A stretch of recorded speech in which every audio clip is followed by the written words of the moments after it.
This video is brought to you by Pedal.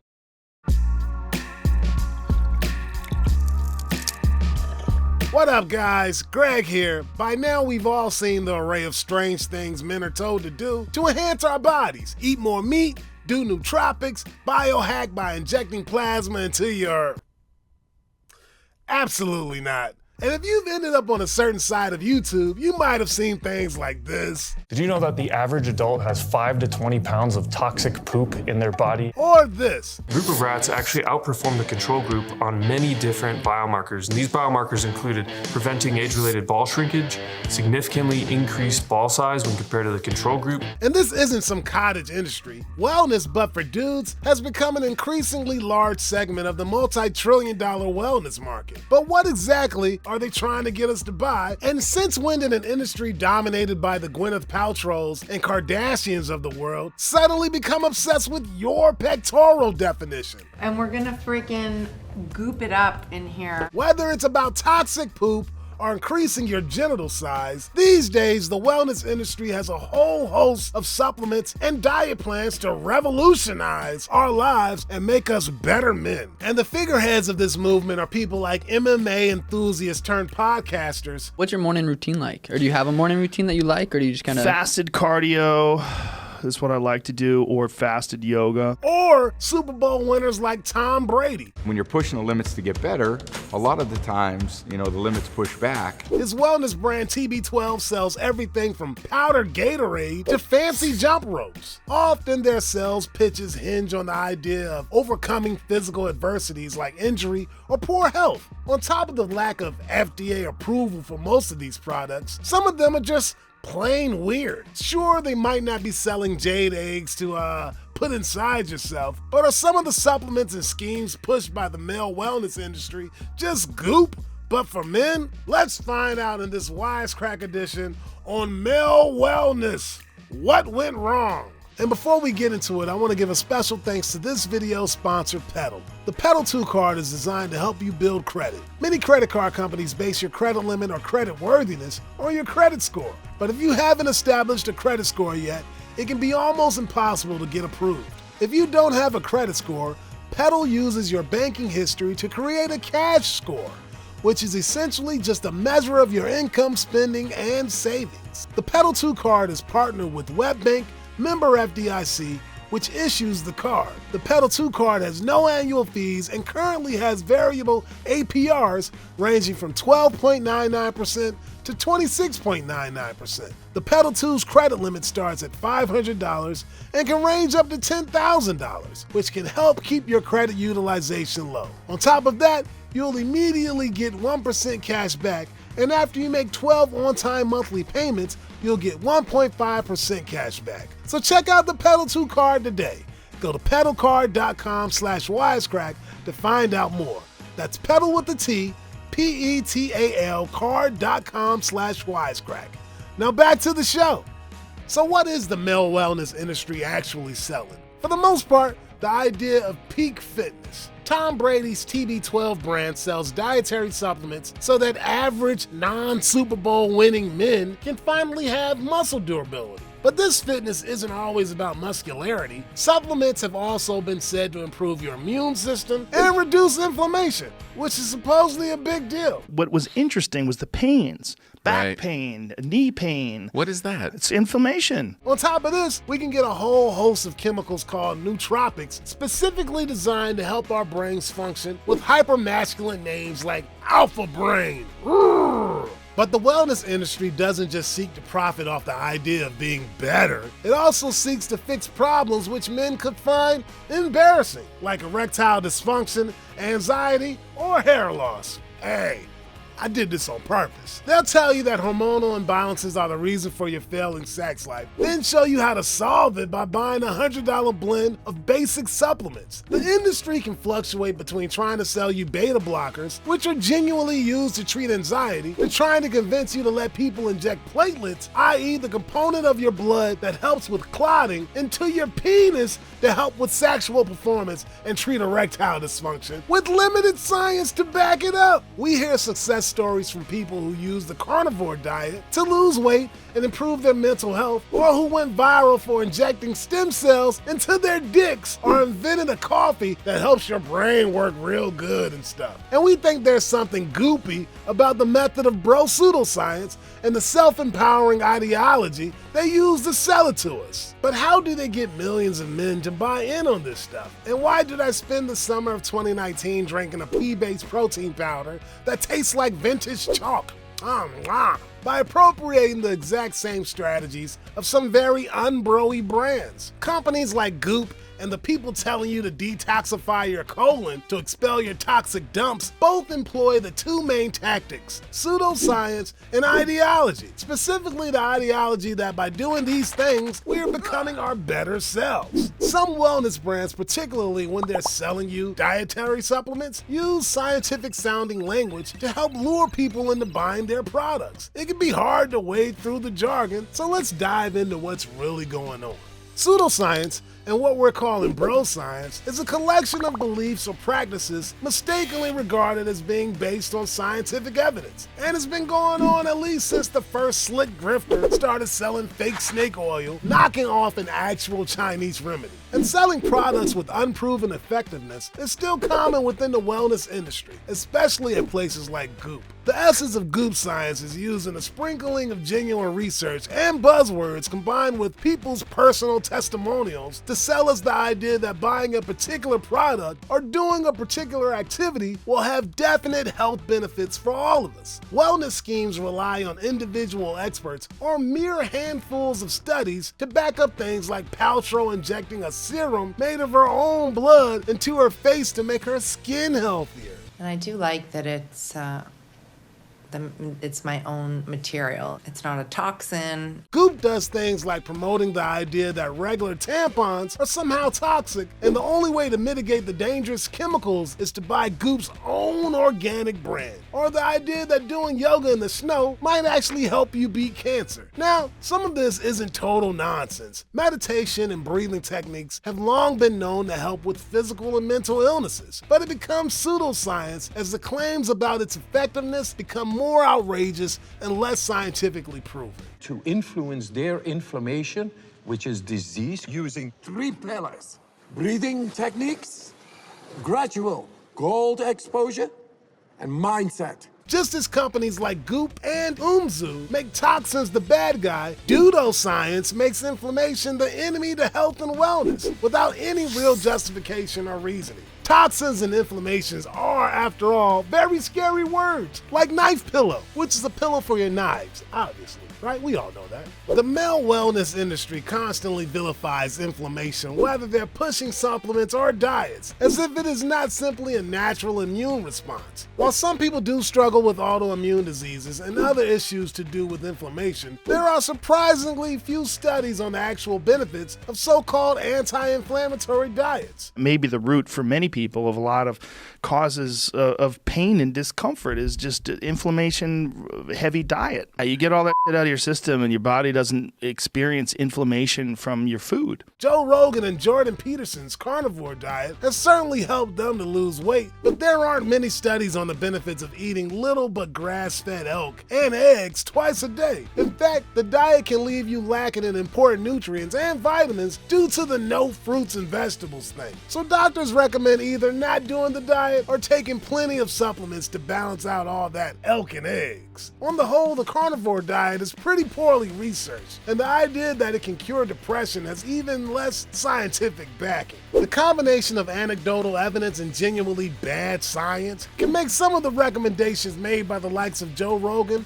about as effective as recommending fight milk. The first alcoholic, dairy-based protein drink, 4 bodyguards. My bodyguard! As far as anecdotal evidence goes, podcasters and quarterbacks aren't the only ones using their personal stories to promote particular diets or products. the toxic poop supplement company, was founded by Christopher Walker, who uses his story of naturally curing his brain tumor to challenge the modern pharmaceutical industry by selling supplements which reduce the toxicity of your poop and allegedly give you bigger testicles. Wait, why does he want bigger balls? Is that a thing? Is that a good thing? Sometimes this pseudoscience is actually backed up by medical professionals, like the numerous doctors featured in the Goop lab. And it might be backed up with some sort of science. These rats have extremely similar reproductive systems as human men. But as any decent scientist would tell you, rats aren't humans, and research done on animals isn't always conclusive. I mean, unless we're talking about Charlie. Cheese, huh? All right. Ow!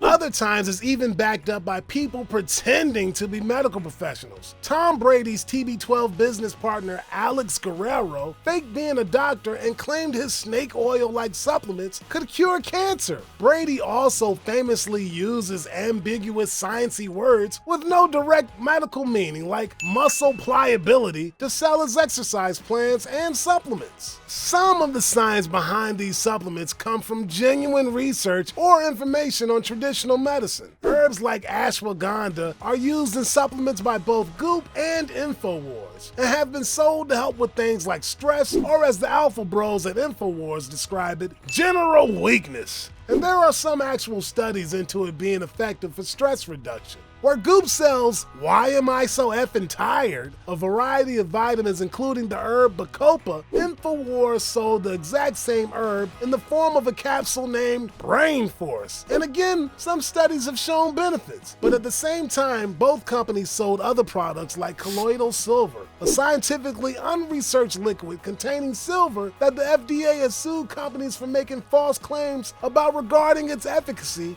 and safety. A lot of supplements from nootropics to Alzheimer's cures are sold before they've been proven to work or been safety checked, all in the name of dudes once and for all becoming their true warrior selves. And this is where ideology comes in. Because, pseudoscience aside, products sold by wellness companies are about more than just approval from sketchy doctors. They hinge on the idea that without a $60 tub of ashwagandha, we're wasting our lives as sad sack versions of ourselves. And this ideology of self-improvement isn't just used by Goop. To me, it's all like laddering up to one thing, which is optimization of self. It's also used in the male wellness sphere by companies like Alpha Brain peddling Onnit, who capitalize on the idea that without nootropics to enhance your brain, you can't properly do anything. I really felt like I didn't want to do anything without it.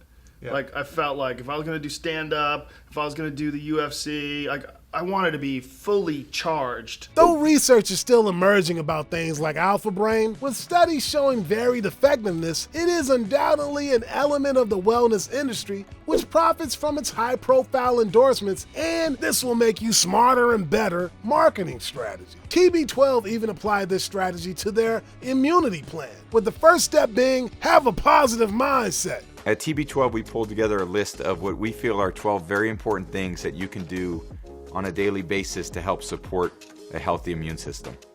Number one would be to keep a positive TB12 mindset. Expect the best and don't fear the worst. And this comes right back to the idea of the anecdotal evidence. These people found success through supplements and dieting, so why can't you? This is where the diet industry and wellness industry overlap. They both make you feel bad about yourself so that you'll buy shit.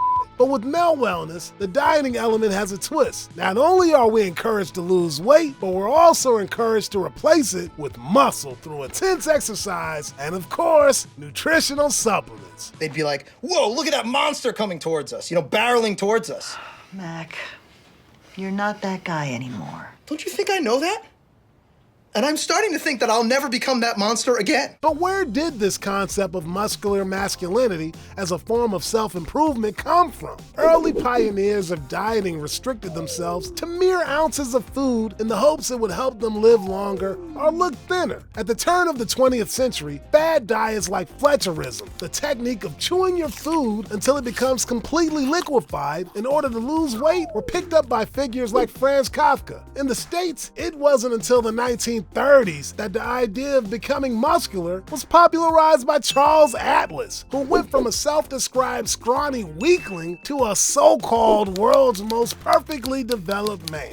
And naturally, thanks to our friend capitalism, he began to make money selling his bodybuilding secrets through a company which still exists today. His website claims he is the ideal male specimen for 20th century man. But in recent years, the diet industry has been somewhat supplanted by the wellness industry, which promotes the same ideas while promising broader results like improved mental health. For example, if you eat only red meat, you'll lose weight and be less depressed. If you take supplements, you'll stop losing hair and be less anxious about it. Companies use language of empowerment to sell products. For example, the better version of you would take supplements, use face creams, and take vitamin gummies every day. The wellness industry commodifies common health problems faced by vast numbers of men. It does so by making them believe that the best way to address these problems isn't through a medical professional, but by taking their future into their own hands and buying a $40 bottle of pills or a 1-pound bag of protein powder, which, you know, is a compelling pitch in a country where access to medical care is less than great. Holistic language about healing and reducing stress are common slogans and selling points for supplements in both the men's and women's wellness industries. It turns out that no matter the gender, corporations will always capitalize on your fears of getting old, being unhealthy, and just not being good enough. And this doesn't come without consequences. The combination of ideology and pseudoscience can sometimes actually be detrimental to your mental and physical health. Diets recommended within the wellness sphere can be particularly damaging, and most people recommending these diets are aware of these issues. I took a bunch of different vitamins and nutrients and supplements on top of this carnivore diet. But the way they're sold as some kind of miracle cure based on anecdotal evidence, fronted by charismatic and fit men like Tom Brady, can leave people at a danger of developing eating disorders. This is a risk with all restrictive or calorie-controlled diets, but is an overlooked issue, especially as eating disorders are already underdiagnosed in men. Doctors have recognized disorders like orthorexia rising in recent years due to the growing obsessions with clean eating and treating your body right. Orthorexia happens when these obsessions reach an unhealthy level, like when someone limits their diet to only healthy or clean foods. In serious cases, this limitation can become so obsessive that the person ties their worth to the idea of healthiness, leading to malnutrition, weight loss, and mental health issues like depression and anxiety. We're seeing a similar rise of disorders like protorexia, an obsession with protein-based diets, often involving supplements and shakes, and muscle dysmorphia, a type of body dysmorphia related to the perception that someone's muscles are not big enough. Obviously, working out is great, but trying to turn yourself into an atlas-like god can make it an unhealthy obsession. Okay, everybody, are you ready? Bam!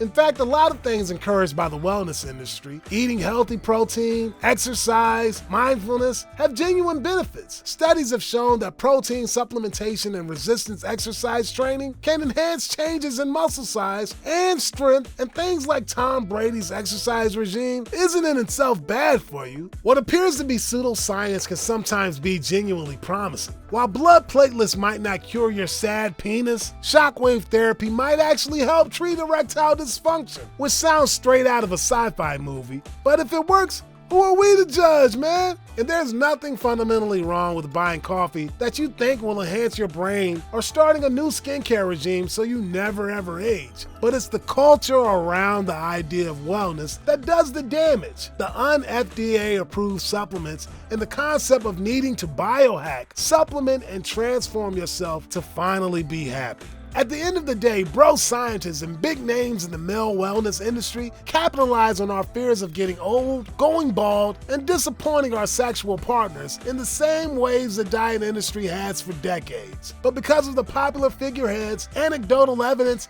and carefully selected experts that market to us, we can be distracted from the goopiness of it all. But what do you guys think? Does the wellness industry actually help men by giving them expensive ways to feel better about themselves? Or is it just a penis-scented candle away from being Goop for dudes? Let us know what you think in the comments. As always, thanks to our awesome patrons for all your support. Hit that subscribe button like you're doing TB12 bodyweight exercises.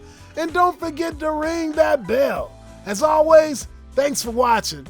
Peace.